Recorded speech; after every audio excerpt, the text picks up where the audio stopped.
You could run and not worry about nutrition, but are you going to feel your best come race days or even training sessions? Like, are you actually going to feel good? And are you actually going to be injury free and keep turning up to training sessions and actually put in that effort and get better over years and years? Because it takes a long time to be a good runner, right? If you're missing the nutrition piece, it's probably going to be very short-lived, and it's going to be, you're not going to feel as good as you could. And I want people to enjoy training, and I don't want them to be getting injured and feel crap all the time. Welcome along to the Lifting in Life podcast. I'm Cam, I'm the host. I have a bachelor's degree in psychology. I'm a personal trainer and I also work in IT. Today, I'm joined by Sammy from Brisbane. She is a dietitian who specialises in running nutrition. So in this episode, she explains to us what we should be doing when it comes to fueling for our running. And arguably, or more importantly, she also talks about what we shouldn't be doing or the adverse effects of not adequately fueling for running.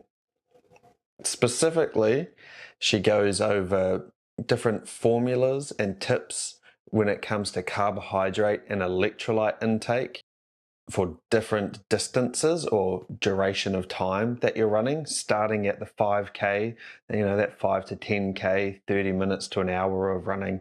Then we step through the different distances from a half to a full and even to an ultra. So she goes over what the difference between those distances or times looks like in terms of fueling for them. So your carb intake, carb loading, hydration, electrolyte intake throughout those durations, and also the days before those events too, or training sessions, whatever they may be. After that, we talk about the importance of weight training when it comes to running. Obviously, if you're wanting to get better, seems a bit counterintuitive. Sorry, if you're wanting to get better at running, seems a bit counterintuitive to be spending time in the gym, but we go over why it benefits. And then also towards the end, we dive into the ReRun group that Sammy runs and talk about the importance of community when it comes to your running journey and how it can be super beneficial, especially on those long runs that can obviously be quite lonely and quite tedious when you're out there running by yourself for hours on your Sunday morning or whatever it may be. As always, I appreciate you tuning in to the episode, and any support you can show goes a long way and it helps me keep getting these awesome people on. So I hope you enjoy the episode, and remember, you make you. Okay, Sammy, we're here. We made it happen. Thanks so much for joining me on the podcast today. Obviously, you're the running nutrition expert, and I myself have gotten into running. So selfishly, I'm probably going to pick your brain and learn some things too. But I'm super interested to hear what you have to say when it comes to fueling for running. That's cool. Thank you. I'm excited as well. It'll be good. Yeah, nice. Now, there's obviously a whole bunch of stuff we could get into, and we definitely want to touch on what we should do when it comes to fueling for running. But I thought actually an interesting place to start is to kind of lay out what can happen if we don't adequately fuel for running, both in the pre and intra, like around the run itself, but also just in general, if our intake and our nutrition isn't that great, what kind of negative impacts can it have on our running ability? That's so good, because I think to start with, this is awesome, because probably most people, when they get into running, they'll quickly realize that you use a lot of energy is the big thing, and whether you feel it or you might even notice on like your watch or whatever, like you're like, holy moly, I've just expended so much energy in like a pretty short period of time. Yep. Like most of my athletes is, burning 500 to like 800 or plus calories an hour of running. Sometimes more if it's on the trails and stuff like that. So yeah, and those calories are important. So that's the thing. I think underfueling is like on just a day-to-day basis is very super common in runners because of that high energy expenditure, and especially anyone who's doing more of this like endurance style sort of stuff. yeah, there's a lot of reasons for that too. Like, I think some people get into running in the first place for different reasons. Like, hopefully, more people now are getting into it because they like want to be part of the running culture that is really Yeah, it's going a well right big now. community. I think like it Yeah, maybe because I'm getting yeah, into it, it's kind of in yeah, my algorithm as well. But to me, it yeah. seems like way more people are running now.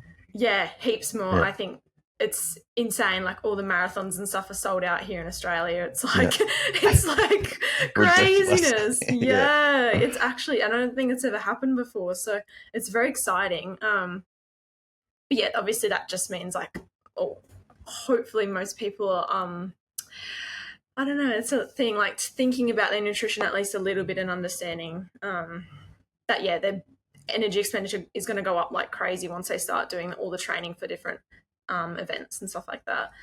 Um, but yeah, I think like it is pretty much just like as soon as you're doing this endurance style stuff, like you're just crazy burning calories, and a lot of those calories are coming from well, hopefully you're eating enough carbohydrates, and that's what our body prefers to use for energy for the most part. So you'll see on my page there's just carb central yeah. is pretty Eat lots of much carbs. you eat lots of carbs. So that's my message to pretty much a lot of runners when we first start chatting is like looking at their energy expenditure and energy intake, and a lot of the time they're hitting nowhere near enough carbs because they just don't either don't know or don't realize, or they don't understand that that's so important to actually feel really good and perform well. But yeah, the negative effects of that, right? Like on just like a pretty, let's just say someone's just mildly under fueling, like yeah, on a day to day basis, just not quite getting quite enough. They'll start to just yeah not recover well, feel pretty fatigued during the day, have low mood, maybe low energy, that sort of thing. But if that gets left sort of unmanaged and like a really big energy deficit occurs, that can lead to some pretty awful negative effects. Like it's for men and women, obviously, like low energy availability is what we call that. Um, and it's easier in runners because there's that really high energy output. So yeah, that the negative effects of that are like there can be low bone densities, like a really big one that can be in males and females, and stress fractures are a huge red flag for that. If there's any stress responses or stress fractures, like that's a huge red flag. Getting sick all the time, or just not really getting over a sickness, or even certain injuries like muscle tears and tendon injuries and stuff. Um, yeah, they're probably like the big ones that we'd see. And then yeah, obviously for women, like losing your period is like a huge red flag as well. That's just a sign that your body is struggling to even have enough energy to have a It's regular like menstrual survival cycle. mode. Yeah. Yep, and that's yeah, a huge red flag. So all my clients, I'm talking about that stuff because I'm like, if there's any signs of underfueling, yeah, those ones are really clear ones, and they're yeah, we've got an action plan for that if any of that is happening. Because yeah, you won't be running long if any of that stuff's happening. It'll definitely slow you down and stop you at some point. So Yeah, man, you mentioned some yeah, interesting ones there that I wouldn't even thought about, like the stress fractures and stuff like that. I mm, could imagine, the classic shin splints and that kind mm. of thing. Is that kind of how it would show up? Yeah, 100%. And that can be obviously if you're not wearing the right shoes and stuff too, like Yeah. increases the chance. But bone health has a lot to do with energy availability. For especially for women, more so potentially, but it's still in men as well. That's because estrogen has a really strong link with bone health. So if their estrogen is getting lower because they're under fueling, then there's like an increased bone um, the reabsorption of the bone. It's not actually building the bone anymore. So that estrogen does help to build bone density up. But if there's less of that estrogen there because your body's just not got enough energy to do that, then yeah, it's gonna show up like in those ways, which is pretty awful for a lot of Yeah. people. Yeah. It's interesting to me because coming from more of like a bodybuilding kind of background, food and nutrition is just such a staple because of wanting to repair muscle and put on muscle. Whereas when it comes to running, I feel like there's probably not as much of an emphasis on your nutrition because you don't maybe see the cause and effect relationship so much, and you're not necessarily trying to hold on to as much muscle as you want. If anything, sometimes maybe you're even trying to lose it because you want to be lighter. So do you think that's kind of part of it? A lot of the emphasis is mostly just on the actual running, not necessarily on the nutrition. Yeah, yeah, that's 100%. Which I'm trying to do something about Yeah, because I'm yeah, like, yeah. I think the difference is with that, it's like you could run and not worry about nutrition, but are you going to feel your best like come race days or even training sessions? Like, are you actually going to feel good? And are you actually going to be injury free and keep turning up to training sessions and actually put in that effort and get better over years and years? Because it takes a long time to be a good runner, right? Um, so like if you're missing the nutrition piece, it's probably going to be very short lived and it's going to be you're not going to feel as good as you could. And I want people to enjoy training and I don't want them to be getting injured and feel crap all the Yeah, time. and it's almost like Um, you're putting in all this effort yeah. into your training, and then without the Yes. nutrition piece, you're like losing 20 or 30% to whatever of 100%. like just leaving it on the table, basically. Yeah, yeah, yeah. And that's it. Like even I think a lot of runners like they don't um it's the recovery nutrition that's also so important. Like you do need to focus on protein and you do need to focus on carb replenishment and stuff like that. Because yeah, even though you're not probably doing the kind of exercise that would build muscle necessarily, but your body's changing and adapting in other ways, like little mitochondria and stuff. You know, like they're those little fun guys. They're in your Yeah, muscles yeah. and stuff. So our body, they're the things that help our body to create energy, the little mitochondria in our muscles and stuff. So we actually increase the amount of those, and they're made of protein, right? Like they're all in our muscle. They're all so to even build little tiny structures like that, or even just strengthening up tendons and stuff like that, requires protein. It's not just yeah, like even though you don't need probably as much as if you were doing like a hypertrophy thing, like but you still need to focus on it. But yeah, like you said as well, I know people have that idea that being lighter always will make you a better runner, that sort of thing, because it's sort of less body to carry around. And like there's definitely this point of like this intersection, I suppose, of where like your performance and body composition, like there is this sort of ideal point, I suppose. Yeah. But once you cross that, like if you keep losing weight or kept losing muscle, and if because if nutrition wasn't a focus and you just let it get out of hand, yeah, like it's going to impact your performance massively. Just being lighter is not going to make you a better runner for sure. Like you Yeah, need the it's fuel, you not need the linear. recovery. Yeah. Yeah, no, there's definitely yeah, there's this point of like diminishing returns, I suppose, like where it doesn't make sense anymore to get lighter or get leaner or whatever it is. Yeah, and for most people anyway, like it's unless you're really elite, like it's not sort of it shouldn't be a priority. You will get a lot more bang for your buck as more of like a novice to like somewhat semi elite athlete, just like fueling well. You're probably going to get way more bang for your buck doing that than trying to get like 1 or 2% less body fat. You know, that's my opinion, and I think most people that I work with that works far better Yeah, anyway share the than same trying to opinion. chase Yeah. trying to chase a little tiny percent in body fat. And look, and the thing is anyway, when you do a carb load, you'll probably put on like a couple of Yeah. kilos of water weight and glycogen anyway, True. so Yeah, that bit yeah, of weight yeah. that you lose, you're probably just going to regain it when you do Goes a to carb waste. load. Yeah. So I just kind of go, what does that really matter at the end of the day? Like that couple percentage, just you want to feel good after training, feel good, have lots of energy, and that's going to make you a better runner. For No, well sure, for said. most people that I work with anyway. Yeah. And what about Sorry. acutely in a run? If, say, let's put a distance to it. Let's say it's 10 to 15K, so not super short, but not ridiculous. And acutely that day, you maybe didn't have much to eat beforehand, you didn't have much to drink. What kind of negative effects of not adequately fueling for a specific run would you observe? That's good. Like, I guess, yeah, with it, I'm thinking 10 to 15K. So that for some people, that might be somewhere between like an hour to an hour and a half, or maybe like a bit under, a bit over that.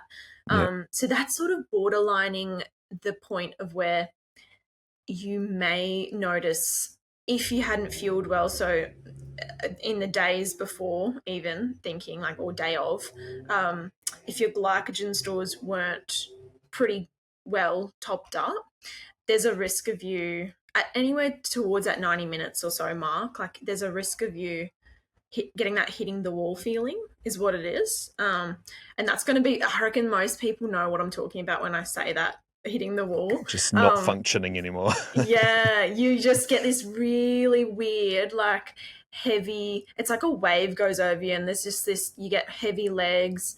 You just like, you literally cannot push further and harder. Like there's no other option but to slow down. And it's not like I'm puffed out sort of thing. It's like, I physically can't push. Like, it's more I of just like can't. a muscular or nervous system kind of thing. Yeah, it feels like that. Yeah, and it's as our body does, like, so if you haven't fueled well, your body's going to sort of tap into those glycogen stores.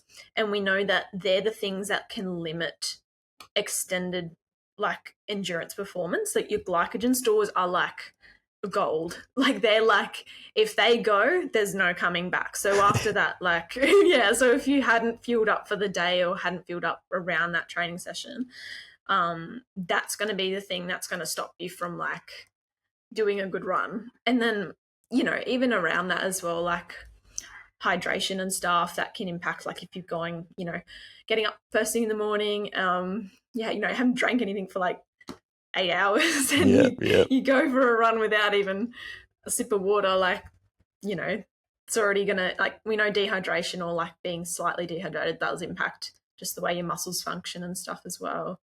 Yeah, I think from just like a 10 to 15k run, most people, like, this is the thing, like anything shorter distance, I suppose the shorter the distance, less stuff can go wrong because you're sort of relying on different energy systems and there's less of a chance of like things going haywire. But anything over that 90-minute mark is where I think people will start to really notice the really negative effects of not having fueling on point, especially in that day.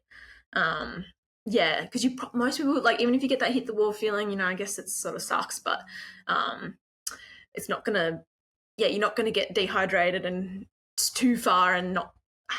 Sorry, I'm trying to think of the word. Like, there's no, you're not at risk of probably completely killing yourself, like to the point of no return, I suppose. But it's going to be over soon. You're not going for 4 hours or something like that. Yeah. So that's, I guess, it's still, whilst like if you did that repeatedly as well, I guess that snowballs into worse training outcomes, not improving in training sessions, and then, you know, you won't get to where you probably want to be if you kept doing that.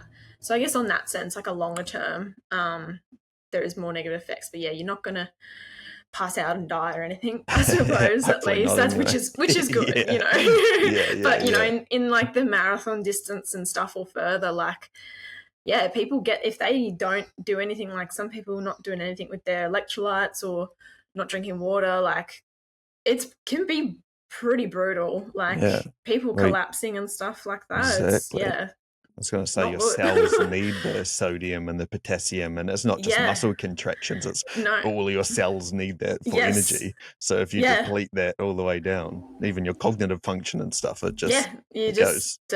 100%. So yeah, the longer it is, then you are relying on what your body already has to begin with and what you're putting in, and just shorter distance, you're not pushing it too far, I suppose, to pass the point of complete depletion. But yeah, it's still not a good idea. I would never recommend someone going out even 10, 15 Ks. Yeah, have a little snack before you go, like something, even, that's what I always just say to everyone, just even, you know, 15, 20, 30 grams of carbs. It's like a couple of lolly snakes or I don't know if lolly snakes are a thing or just a couple of lollies. That's okay. Good. Yeah, snakes or like dried fruit or a piece of toast or some juice. Something small that's simple and easy to like very easy to digest.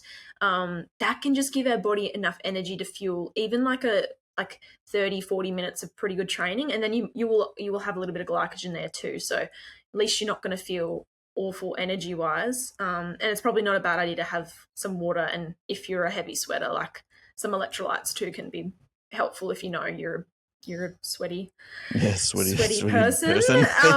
And that can just help you feel a little bit more normal during the training session and not sometimes people just don't feel as good if they are a heavy sweater, if they haven't focused on their electrolytes. So it's interesting you say that, and obviously before the pod we were talking about you running early this morning, because when I run it's either before work, which would be like 6 a.m. or something, so I'm getting up at maybe 5:30, and then within half an hour I'm sort of out and running. So for people like that, and I'm only doing 5 to 10k, nothing ridiculous. For people like that, would it mostly be getting some quick carbs and some electrolytes? Yeah, that's honestly, I think those two things, if you're getting those right, like you'll probably notice the difference, how you feel during the run. And like I said at the start, like that's like, then if you feel better, you're going to probably either push harder or just enjoy the training more. And that's going to make that's what cycles into long-term progression with the running. So even a small amount of carbs is just going to give your brain a little bit of energy. So you just obviously feel a little bit better. It's going to prevent that glycogen depletion, so you're going to use that up first, and your body's going to at a slower rate tap into that glycogen, so you're going to be able to go a bit longer at that intensity. The electrolytes is definitely helpful, and a bit of obviously some water. If you feel like you're quite a heavier sweater, the electrolytes would be helpful, and water probably for everyone is a good idea. And if you I was gonna say, this is an extra bonus one, because I feel like I've heard some mixed stuff about this lately, but caffeine isn't a bad idea as well for most runners if you can handle it. Obviously you should know your own tolerance and understand it a little bit before you take something like this before a run. But don't pop some caffeine pills before you run. Like a little bit. Honestly, the caffeine pills or there's caffeine strips if you have a funny tummy with any. Because I know a lot of runners have gut issues as well. So the strips just absorb in your mouth; they don't even go into your gut. So that's a really good tip. If anyone gets it makes them need to go to the bathroom, stuff like that with caffeine. The strips are actually really handy. And like I just say, like 100 milligrams to start with for most people is a good range, and just notice how that makes you feel, because there's evidence for it to reduce like the RPE, so it makes exercise just feel a little bit easier. Which is, I'm like, who doesn't want that? And it can definitely help runners. So especially in the morning, like you're kind of lugging yourself out the door, like if you felt like it was a harder session, you could definitely add that on as well. Yeah, that's a good call, actually. I do drink a couple of coffees a day, so could strategically place one in there. As long as it wasn't like every morning, because that whole thing about not having caffeine until you've been awake for 90 minutes, because otherwise it can mess with your cortisol. But I'm not running every morning, so that's right. That's it. I'm like look, I don't know with the cortisol. I'm more like, if it makes me feel good in my running, that's all I care about. I'm winning.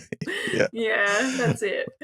All right. Maybe moving on to what we should do. So obviously the do's and don'ts, but what we should do. And I thought maybe we could step through the different distances or different. I suppose you're framing it more as time frames, which actually makes sense, because a 10k for someone who runs at 4 minutes per k is a lot different to someone who runs at 6 minutes per k. So that's a good call. But could we maybe step through some of the most typical distances, and you provide some tips around what people should be doing to adequately fuel for those different distances? So I thought maybe we could start at that 5 and 10k distance, which we've kind of already touched on, so maybe we won't have to dive into it too much, but then maybe like half, full, and then kind of just the ultra stuff, which is a whole nother level again. But fueling for that 5 and 10k kind of distance, so what would that be? 30 to 60 minutes for most people, maybe 20 to 50 depending, but 30 to 60 minutes of exercise. What does a fueling strategy look like for that kind of time frame? Yeah, it's good. So kind of similar to what we've already just been talking about, which is good. So I think for everyone, I kind of go through the main things when it comes to endurance, anything endurance running stuff. Is carbs first, and since it's that small duration, like you don't need to go too hard with the carbs. Just like for most people around 30 grams or so, 20, 30 grams of carbs is pretty adequate for that distance. And the easier that is to digest, the quicker you'll get it. So the less time you need to have for it to digest. So if someone had like I say, like a piece of toast or something, it should only take around 30 to 60 minutes for that to be fully digested and gone into your blood and everything, so that your body can use it. So always carbs first, yeah. Then hydration and electrolyte. So just topping up with those if you need. Caffeine, like I just said, not a bad idea. The shorter distances, if it's a race as well, this is the thing. I'm like, you wouldn't need a carb load if it's under 90 minutes. So the 5 to 10K, definitely not a necessity, but you would want to make sure you've got good carb availability leading into the race so that your glycogen stores still aren't depleted. So the days before, you'd be prioritizing carbohydrates still. I've got like my little table of basically for all my athletes, we go through like what their training load is like. And for anyone who's training on average like an hour or so a day, which would be, it's sort of like this group of people, I suppose. It's for 5 to 7 grams of carbs per kilo, which a lot of people go, all right, like, and then they go, oh, that's like, they don't really understand that. I'm like, well, quick maths, right?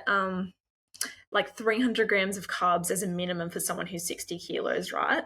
That's a lot too.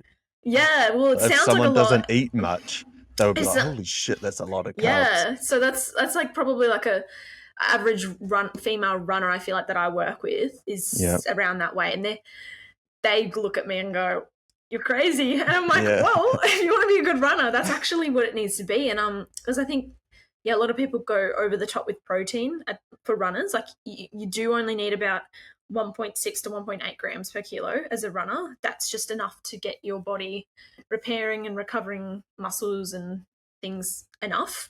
Then you do want to make a lot of room for those carbs. So I just make sure that there's good carb availability around the days. You're not missing out on anything. And then, you're having good carbs just before. One thing I was going to mention actually on that carb piece is in the morning I've been having like a carb powder with electrolyte powder. Yeah, so that's it's good. like, was it cyclodextrin, I think it is? Yeah, cool. I think that's what it is, yeah. And that mixed with electrolytes, it doesn't taste very nice because they're unflavoured, but it's like an easy way of getting it all in one, where it's like carbs, electrolytes and water all in one. So that's kind of like a... No, that's perfect. You can do that. That's the thing. They make these products, or like you can get products like that so easy now, and there's so many different options and flavors and things like that. Like I'm a big fan of whatever is easiest to, like, if it's a convenience thing, I'm into it. Like that's why with gels, for example, like some people will go, oh, I don't know, they're expensive, or I don't know what I like. I'm like, well, honestly, they are just a convenient way of getting in carbs. So if you want to try lollies or something else, but gels are really convenient, so it's still a really good option. Like everyone always comes back. Like I'm like, okay, go try lollies, and then they come back and they're like, oh, that was too hard. And I'm like, that's why there's gels. You just like drink the gel and it's just done. I'm like, that's why it's easy. You can have it in your pocket. They're not huge and bulky. And because if you're carrying, I've had people who come to me and they're just trying to use dates or something, and I'm like, okay, well, you need for this race, you need I'm like, you'll need to have like 100 grams of dates, and then like putting them in their pocket, and it's like, oh, it's just and they all like stick together, and you've got sticky, this big, annoying. Yuck. And I'm just I'm like, it's affordable, but sometimes like I don't know, I'm just like, for the convenience of it, just do the gel. And what about stepping up into the more half marathon to full marathon kind of distance? How does it change from that 5 to 10K kind of mark, moving up into that distance? Yeah, because that's definitely where we're going into that over 90-minute territory for sure. For most, even with a half marathon, if someone can do it under 90 minutes, there's still a good chance that there's a very high risk of glycogen depletion still, if you're running at that intensity. So a lot of this as well does depend. This is where it gets fun, right? With its duration and its intensity. So if someone is running a fast race, they are like probably a fitter athlete or a bit more, their body is just adapted really well, obviously, to their training. So they do run more efficiently. So I find that like the really high performing athletes, it's interesting, like this stuff, like the thing is as well, like a 90 minutes race for them, they're not going to take as many gels as one of my runners who's running for 2 hours or 2.5 hours because of the time difference. They're still having gels every 20, 30 minutes or whatever, but they're just going to have less because their body's just efficient and they're using things, using their energy stores, it's like at a more efficiently, I suppose, which is, it's an interesting topic. It's very, but for most people, I'll keep it to like, I guess, more of the, I feel like this like semi-elite / like social runner people, I guess that's what I'll describe stuff as mostly going forward. Like we're going to be over 90 minutes for the half and the full marathon. So this is where glycogen is so important. So carb loading before an event like that is going to be like, that's like absolutely necessary. For anyone I work with that's doing that distance, they're all getting carb loading plans, and depending on what they're having carbohydrate wise at the moment, like we'll look at that and go, okay, well, we're not going to go someone who's having 300 grams of carbs up to like 800 grams of carbs. Like that's probably going to be a big jump for them. Ridiculous, so like, so we kind of go, all right, we'll look at what you're doing now, and the ideal sort of amount for a carb load is from 8 to 12 grams of carbs per kilo. So for most of this like smaller runners or the women and stuff like that, we're going around that more like that 8 grams of carbs per kilo, and that still sounds like a lot for them. So if it's too much, obviously I go a little bit lower, but ideally like that's a proper carb load is 8 to 12 grams of carbs per kilo. So for the like ultra Ironman and endurance guys, they're doing like the 12 grams of carbs per kilo. That's unreal. That's so hard to get that much food in. And that's so I know. And that's just for how long as well? Usually like at least 2 days for most people that will do that for. Which sounds everyone, whenever I say carb load, they kind of get excited for a second and then they see the plan and they go, what the hell? It is fun, but it's not when you're doing it as well. It's actually quite it's good to practice it. It's good to practice it before race day so you know what you're in for. And there's some intricacies around that too, like more, using fluids and stuff strategically, like liquid options. Having more processed foods is actually really helpful as well, not just relying on really high fiber whole foods, because otherwise you're just going to get too full and you're not going to get that full amount in. And on race day, like you're going to be like, you're not going to be thankful that you ate brown rice, You're going to be like, I wish I just ate the white rice and did it and made it easier for myself. So carb loading is like absolutely top of the list. And actually probably just as equally as important is training the gut, like that whole concept of training the gut. That should be done months and months and months before anyone's doing a race for a marathon or half marathon.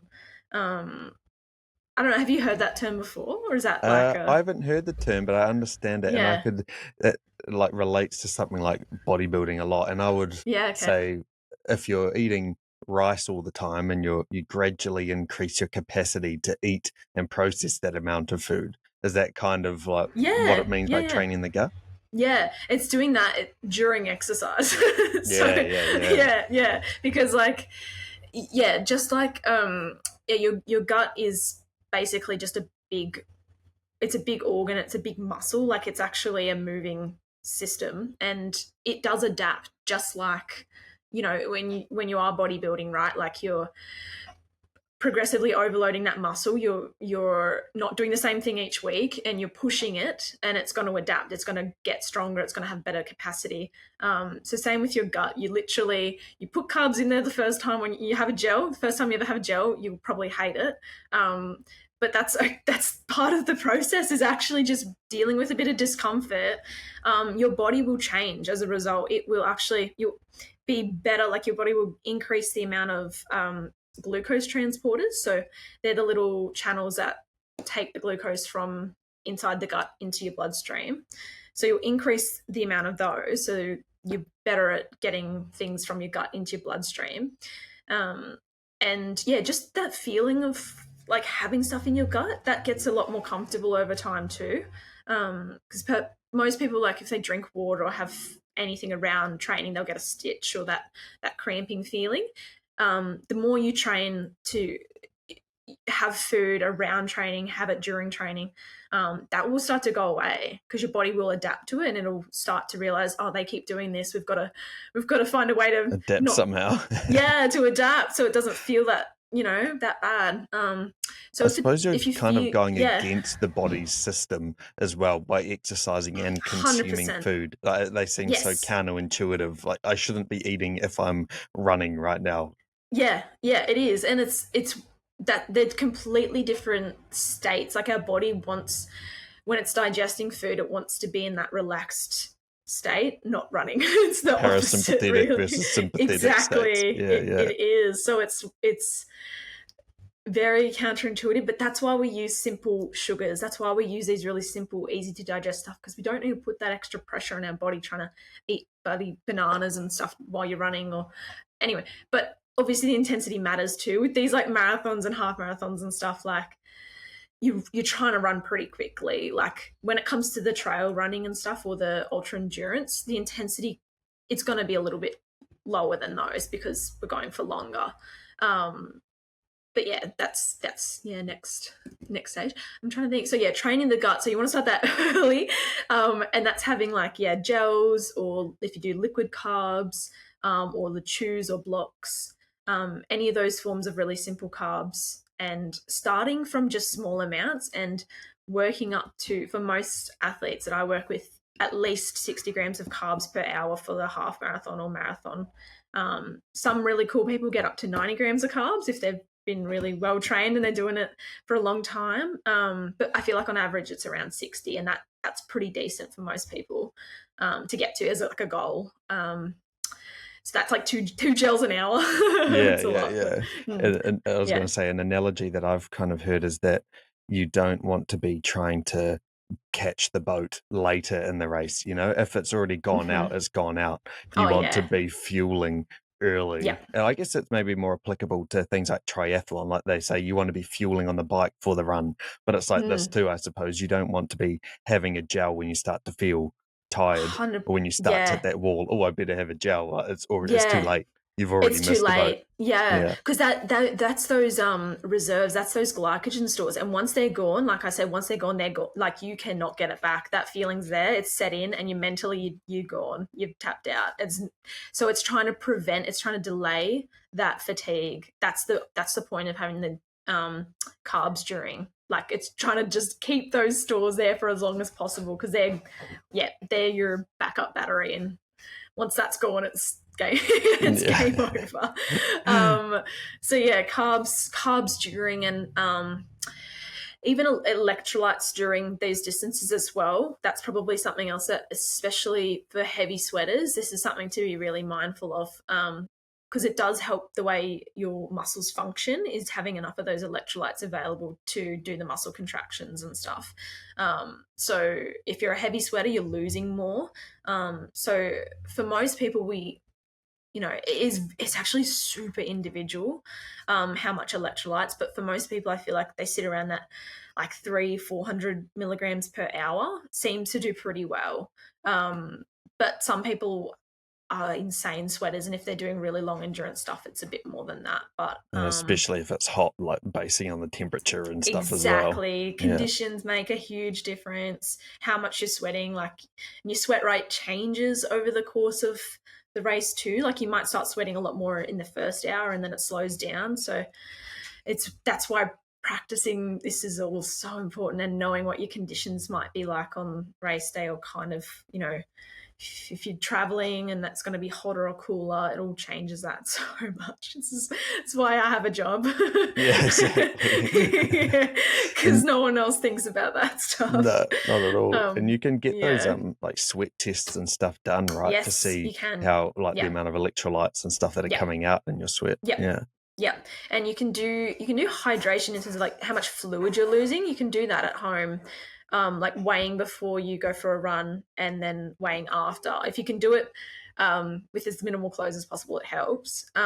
Just because you sweat on your clothes and stuff. But I had a guy do it this week, and in an hour he lost 2.5 kilos. So in an hour, that's a lot. 2.5. Yeah, that's not that abnormal. Surprisingly, Whoa. That's not that abnormal. I have a this is a bit different maybe, but a goalkeeper who I used to work with, he lost 3 liters an hour as a goalkeeper. So, you're not even like, I guess depending on the game, you're not really doing that much. No, so people will probably surprise themselves if they did that. You'd be really surprised. And the aim of the game is probably not, you don't need to replenish 100% of what you've lost during. You just want to avoid more than 2% loss of body weight. So that's the aim of the game, because past 2% loss, that's technically dehydration, and you'll start to really see the effects of performance and stuff after that. So just trying to keep up enough. Yeah. It's but it's that's, I guess you don't know unless you actually get the data, right? Oh, I'm not really much of a sweater, and then you lose 2 kgs in an hour run. Oh, maybe I do sweat quite a lot. yeah, it's nuts. So that's something to think about. I think if you're doing any of this endurance long, like even the marathon distance, you're probably sweating a lot more than you think. And, you know, electrolytes too, you can get that tested, or you can do a bit of trial and error with like just what amount sort of makes you feel the best as well.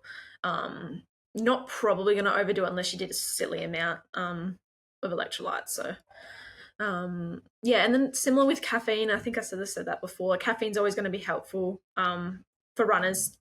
Not overdoing it to the point. Like, I think for most people, I start with the 1 to 3 milligrams per kilo, and that feels pretty good for most people. There's gels with it. There's the gum. There's all these different sorts of caffeine. There's something I haven't actually mentioned just yet, but I wasn't sure if I was going to keep it here or later in the chat. But, yeah.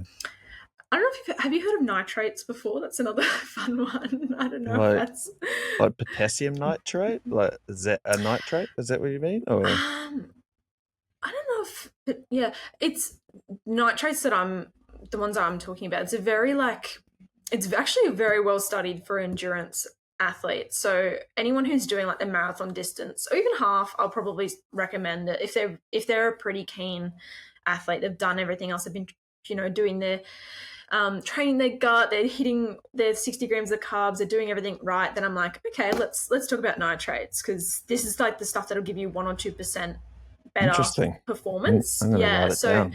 Write it down. So the nitrates, I love it because the best thing about it, again, it's coming from a food, so it's actually concentrated beetroot juice is the most so I was going through your post before the pod, and this is on your first one, right? I was swiping across, and then I was like, beetroot juice. It's like a vasodilator or something. Yes. It's funny. I actually want to ask you about it, so it's funny that you bring it up.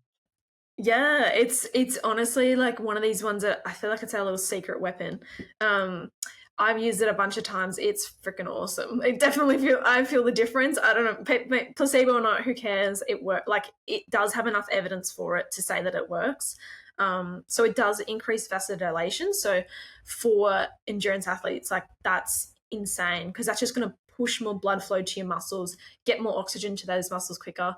That means you get access to your energy quicker. So you're just going to be able to, you've got that increased like aerobic capacity essentially. So you'll be able to definitely go harder if you want to. Which is awesome. So it gives you like it can improve times by like a couple percentage, which if you wanting to shave off a couple minutes, like it could definitely do that with that change alone, which is awesome. I think that's comparable to like, I know people go get super shoes and things like that. Yeah, true. Buy like I'm like, why don't you do or something? just have some beetroot juice. And it's like beetroot, so I'm like, it's fine. I think I just remind everyone that your pee will go pink. True. Don't freak out. You haven't got kidney problems. No, it's fine. It will go pink. You'll freak out for a second, then you'll be like, wait a minute. So you can take that beetroot juice a couple days leading up to the event, and it'll actually kind of load your body with the nitrates, and you'll get an like exacerbated effect. Or you can just take it for like a 1 dose morning of. It's like 2 or 3 hours before the race, and that's enough time for it to have an effect in the body. So that's like a really good one though. Especially if you're already doing everything else, right? Yes, if you don't eat well and you're not eating enough carbs, beetroot juice probably isn't going to save you. But if you're doing everything right, like a couple of percentage to kind of take off 100%. Your running time. Exactly, yeah. No, I think it's an awesome supplement. I think it's really cool. Very well studied and heaps of evidence for it. So like it's a grade A level supplement. Like it's up there with creatine and beta alanine and all that stuff. Yeah. Oh damn, I'm gonna have a look into that. Yeah. Why not? And I think that's that's about everything for the marathon really. Like obviously it's just so much trial and error. You don't do all this stuff, like you don't take a new gel on race day because someone told you that one was a good one.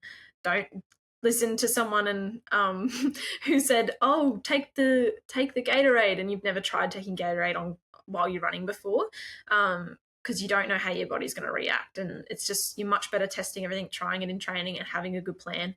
And obviously if something's not available or you lose your gel, you have to make do, but try and stick to a plan, because that your body lacks consistency with this. And throwing in random things on race day, I've never had it go well for a client. No, but you're just because your body's used to running that distance, it also needs to get used to consuming and everything around that distance as well, right? It's not just the repetition of the running, it's actually everything that goes around it you have to train for. 100%. And even like down to like the types of gels that you have. Like some people just don't tolerate certain brands, and it's just like, okay, well that's fine, just use the one that, but like you will eventually find one that does work for you, and just stick to it. At that point, just stick to what works. And that's honestly the best thing you can do. And how does it differ when you, obviously, I'm assuming that people that are running more than a marathon probably at least have somewhat of an inkling into what they should be doing, because otherwise you probably can't even run that distance anyway. But what are the main differences when it becomes any longer than a marathon? Like when you're talking, I don't know, 4 hours plus, would you start incorporating whole foods and stuff, or not necessarily? Yeah, we definitely can, because at that distance, the thing that's going to change is the intensity is going to come down probably a decent amount, and usually like that's relative to the person, right? So that means like heart rate's going to be lower and stuff, so the ability to digest stuff is going to be better, and even just chewing things, doing that sort of stuff. And also the aspect of potentially getting hungry, like that's the thing too, right? And also flavor fatigue. Like if you're having gels for 5 hours, like I think you'd lose your brain. Like you wouldn't be able to keep that up. So having some whole foods is not a bad idea, and that's like it can be some dried fruit, like sandwiches, like Vegemite sandwich. It can be bars. Like there's heaps of different like bars and stuff that are quite easy. They're convenient too. Even I've had people do like make their own like pancakey things and like rice cake things, and I don't know, there's so the ultra endurance stuff is like there's a whole wide like a whole other ball game, eh? But even like lollies and all this sort of stuff, fruit, I think I might have said that, so you can dip into a bit of that stuff. You still want to hit these carb targets though, like you still want to be getting in like 60, potentially even 90 grams of carbs in an hour, so that it's still important to be using some sort of gels, some sort of like carb drink mixes as well. But you can sort of top up with these little extra things. Otherwise, you're just going to, like I said before, you're just going to use up all that glycogen and hit the wall. So you need to be keeping that fueling up quite high. That's just, it needs to happen. And that takes a lot of practice. Like if someone came to me a month out from their ultra endurance thing, I would be concerned. And then and they're like, oh, I'm not really eating. I'm like, wow, like your gut won't adapt in that amount of time. Like you really got to work on this stuff like 6+ months beforehand. If you want to do really well and feel awesome on the day. So yeah, that changes. Even there's another aspect which is very interesting. So for training, not for race day, this is important for training. Anything over the 4-hour distance, you can start to think about including some protein as well during training, and that can, like, there's evidence to say that can support, can prevent muscle breakdown. So that can help with just, obviously not getting as much muscle damage and probably recover better, less DOMs. So yeah, 10 grams of protein per hour for anyone that's training over 4 hours is not a bad idea. That's interesting. And you can get that. What kind of form would you consume that in? Yeah, like protein bars or like drinks? Yeah, you can do it in a bar. Like those Cliff bars have I think they have about 10. They have close to 10 grams of protein. Or even you can add some protein water stuff into your carb mix. Oh, that's right. It's not just protein shakes anymore, right? Yes. It's actually it's almost like juice or something. That's protein, yeah. So they're good. They're really good. Because then you can just mix that in with your carb drink. Or like you can get it in I feel like there's some forms of like peanut butter and stuff like that. There's some like nut bar things as well. There's like little nut bar gel sort of situations and stuff like that. But for most people, the easiest option is literally that. Adding it into your drink is what I find is the easiest option. Because most training sessions aren't going to go too far over the 5 hours sort of. So yeah, they only need a couple of serves with them. And this is just for training. So for race day, that's not important. It doesn't really matter that much. You're just trying to get your carbs in. And maybe reduce gut stuff, yeah. Taking a step out of nutrition and running, well, still in running, but not directly running. How do you think that people can improve their running ability that isn't just looking at their nutrition and just running? Like what other things can they do? Like maybe weight training, mobility training, like what other things can people do to improve their running ability that isn't just running or just focusing on their nutrition? Yeah, well, I definitely for a long time neglected the training side of things when I first started running.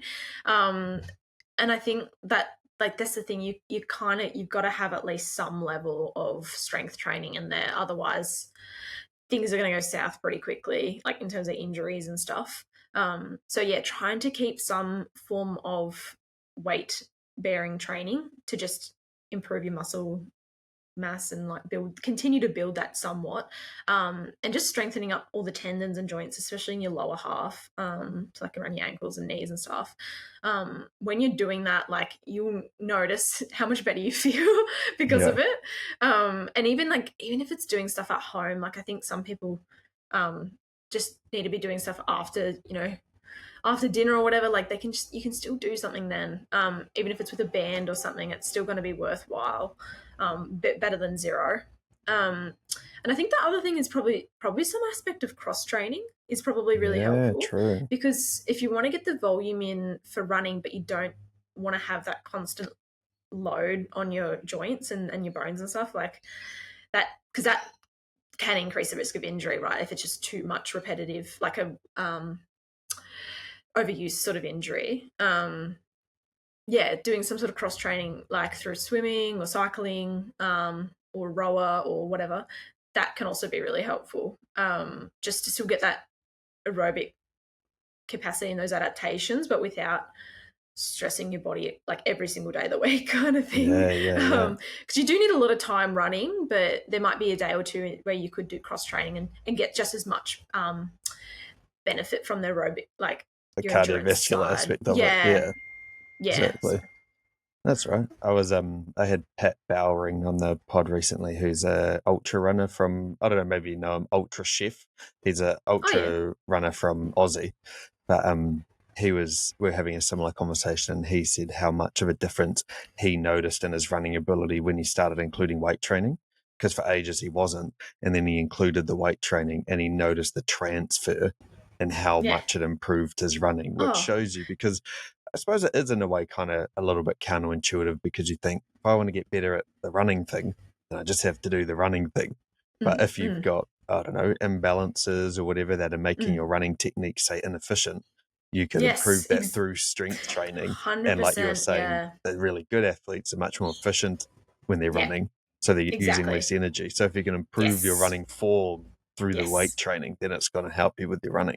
100%, yeah. The best, pardon me, the best runners are definitely not, they're not neglecting that stuff. Like they're doing gym at least twice a week is what I see most people recommend, just to maintain at least, or to somewhat build a little bit in those areas. Yeah, neglecting it completely, it's not going to go well. Agree. Yeah. That's all you got on that piece. Is there anything else? Yeah, no. I was gonna say, I think so. I mean, I still think I'm gonna hone in one. Like, that's what I had. I was like, don't neglect strength. I was gonna talk about nitrates then, but the only other point I had for that section was just really reinforcing. I know you said not nutrition related, but I don't know. I'm like, don't just please look at your carbs, people. Like the carb part of it is honestly underrated for your endurance training. Like, just even if you're scared about carbs and you still want to be a good runner, like you have to think about carbs, and you have to think about getting more than probably what you're comfortable with, and that's how you can be honestly a much better runner. Just you've got the fuel available to do it. If you don't have the fuel available, basically, if you don't have the fuel available, your body will use fat, and that is the slowest way of getting energy. And we're not talking losing body fat. We're talking like it's not going to be transferable. You're going to have awful training sessions, and so carbs, please. I know it's not.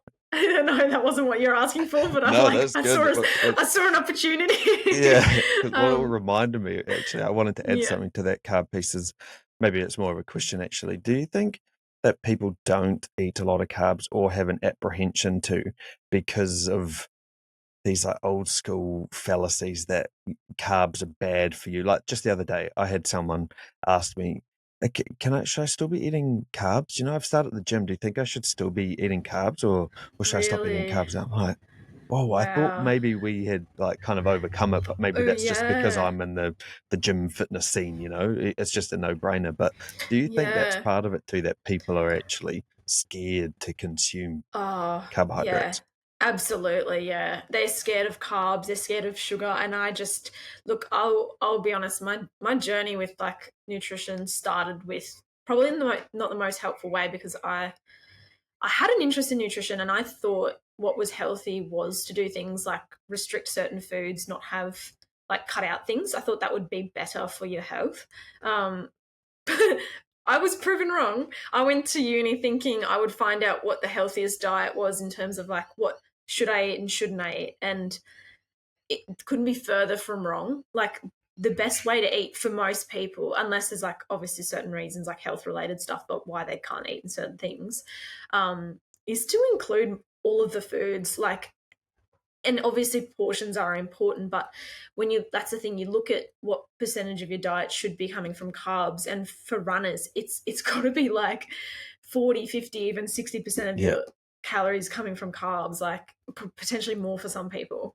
And like it's all this old school stuff. It's all this like, I don't even know. I don't want to say any of the things because it's just like, I don't know. I think that the big issue I think is because carbs love water. That's just a fact. carbs and water are best friends. So every gram of carbs that you eat, you'll have 3 grams of carbs. Sorry, every gram of carbs you eat, you'll have 3 grams of water at least that gets stored in your body. So when you eat more carbs, it looks like on this, like if someone weighed themselves, it would look like they've gained weight, and it's just water weight. It's just glycogen. That's how our body stores carbs in the muscles. So everyone's got this weird fixation with the scales as well, and I think that plus carbs, it just gets a weird. These are just mixed messages. Weight gain is not always equal fat gain. Like, it's not like that. So yeah, if runners are also fixated a bit on like, yeah, being lean and stuff, you can see why it's like a big confusing area for people. But because carbs are the energy source that our body wants to use at higher intensities, especially anything, that you're putting in quite a bit of intensity, or like I said, anything over that 90 minutes, like you need to be focusing on carbs. So yeah, just like that fear, I'll quickly, after talking to people a couple of sessions, like quickly that fear starts to dissipate because I'm just busting all the myths about it. Yeah. And once they see the cause and effects too, like, just try it. Yes, just try it. Like, what's the worst can happen? Yeah, it's just water weight. Like, get the scales out of your brain for a bit and just focus on what you feel like and how your performance actually improves, and makes a huge difference when you eat enough carbs. Massive. But that's probably I think. Oh, that's good. If anyone can take anything from today. Oh yeah, you go. Just eat more carbs is probably the moral of the story for everyone. Yeah. Where I thought we could wrap up, or at least before we wrap up, is for you to kind of speak to the power of community and the sense of like the ReRun group that you have. I obviously I only see it through your Instagram post, but vicariously it looks awesome and it looks really cool. So could you maybe speak to the power of community in relation to running and talk about the ReRun group a little bit? Yeah. So yeah, ReRun Club's a run club that I made because I could.